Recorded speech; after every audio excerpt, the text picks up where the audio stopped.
خبر له افغانستان سره نقدي مرستې د 40 میلیون ډالرو یو کڅوړه کابل ته رسیدلې. نور حال در سره په ویډیو کې وګورئ. په سلامونو محرک علیکم.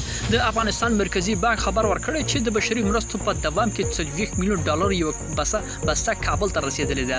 د مرکزی بانک اعلامیه پر بنسټ د مرستو دا بسته چې نن سه شنبه د زمري پر 11 کابل ته رسیدلې ده په یو سوداګریز بانک کې سپارل شوې ده او 2 ورځې وړاندې هم 40 میلیون ډالرو ارزښت یو بسته د کابل یو سوداګریز بانک ته لیږدول شوې ده.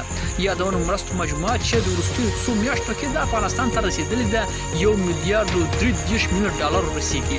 د مرکزی بانک نړیوال ټولنې څخه نقدي مرستو په خاطر مننه کړې ده، خو د دغو پیسو مصرفولو په اړه تر اوسه رسنیو ته معلومات نه دي ورکول شوي او دا هم نه دي معلوم شوي چې طالبان تر کومه حده مرستو په مصرف کې لاسوهنې اجازه لري. ملګرو دا به زموږ چمتو شوي ویډیو که ستاسو دې ویډیو په اړه کوم نظر پیشنهاد لرئ موږ سره په کومنټونو کې شریک کړئ او د لا خپلو ویډیوګانو لپاره له موږ سره پاتې شئ. تر بیا ښې چارې.